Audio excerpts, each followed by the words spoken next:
Okay. So we've finished Vector's room. We've shared it with him. Yes. We've shared it online with the world. Right. We've been theming his rooms for years now, depending on what his interests were at any given moment throughout his life. So he had Transformers, and then he was really into trains, and then we went all out to make the Portal bedroom. Yes. So we've upgraded now. Not to say he doesn't still love Portal. But currently, his favorite game is Zelda Breath of the Wild, and that was all the motivation that I needed to propose a brand new room upgrade and theme it like Zelda.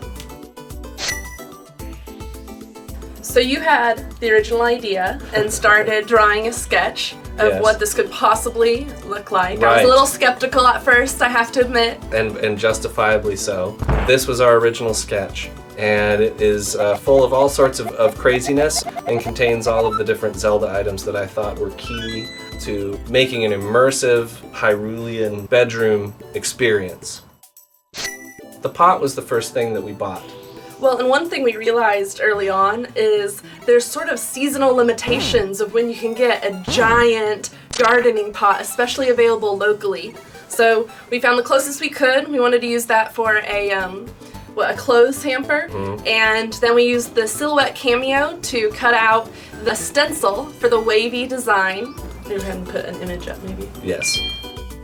Useless detail, we actually tried to make the wavy design to scale with how many waves there are on each side of the pot in the games. Yeah, no, that is specifically a Wind Waker pot.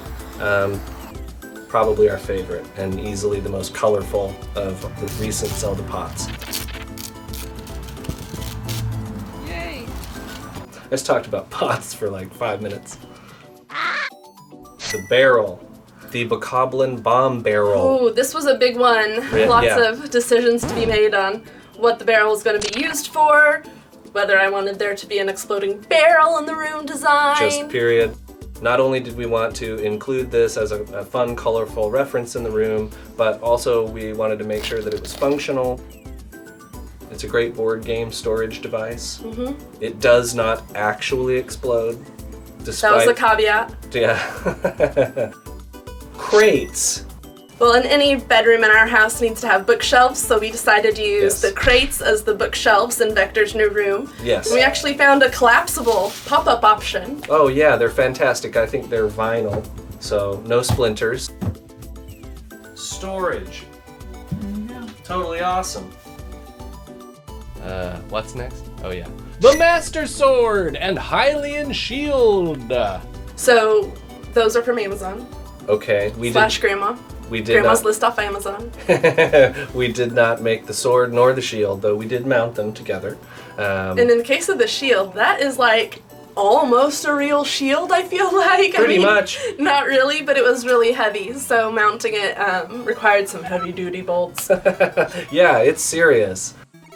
We used 2 wooden pegs for the Master Sword, and like you said, some heavy-duty hardware for the shield. Those look beautiful together. They sort of fill up that whole wall. The grass and the rocks. Obviously, any Zelda room needs to contain lots of fun, natural elements. And we really wanted to make there be like a soft lounge area so that Vector could read or play board Right. games on the floor, just kind of kick back. Right. The carpet was a shaggy green carpet, which we cut with scissors. And then we also looked for stones, you know, something that he could sit on. It turned out those were hard to find as well. So we decided to go the DIY route, and under my direction, James was able to successfully sew several giant beanbag stones. Surprisingly large. Like beanbag chairs or a little pillow, Yeah. but we tried to pick out felt that looked like boulders. Yeah. And scatter them about on our soft grass reading area. The bed.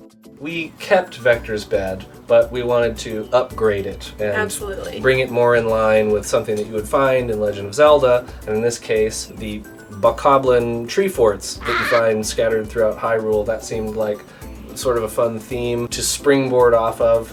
We found some Pergo floor planks at the local home renovation store on deep discount. So we were able to put those together and make them into bigger planks on the floor, screw in these tiny eye screws, and then loop small little zip ties through them.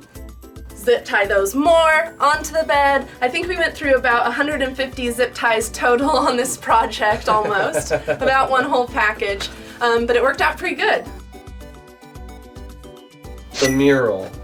This arguably is the centerpiece of the whole room. The focal point. Right. So James designed the outline on his computer and then sent it to me, and I used the Silhouette Cameo machine to cut out the stencil material.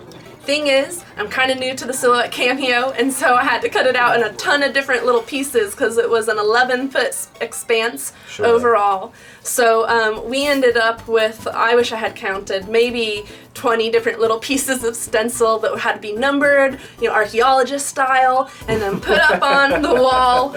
So that was kind of a puzzle for us to get put back together on the wall, but I think it came out really nice. Yeah, it was like Stranger Things. We haven't painted a wall in a while. That was really fun. Well, definitely our most ambitious house painting project we've taken on so far. Yeah, this might be our most ambitious just house upgrade project ever. I'd say so.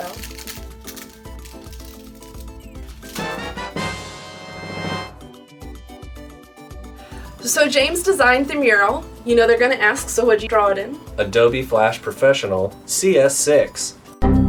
And they'll ask anyway. It doesn't matter how many times I say it. The stones on the Totally mural custom. wall. Yes, the crumbling ruin that sort of frames in the Hyrule mural were made from what?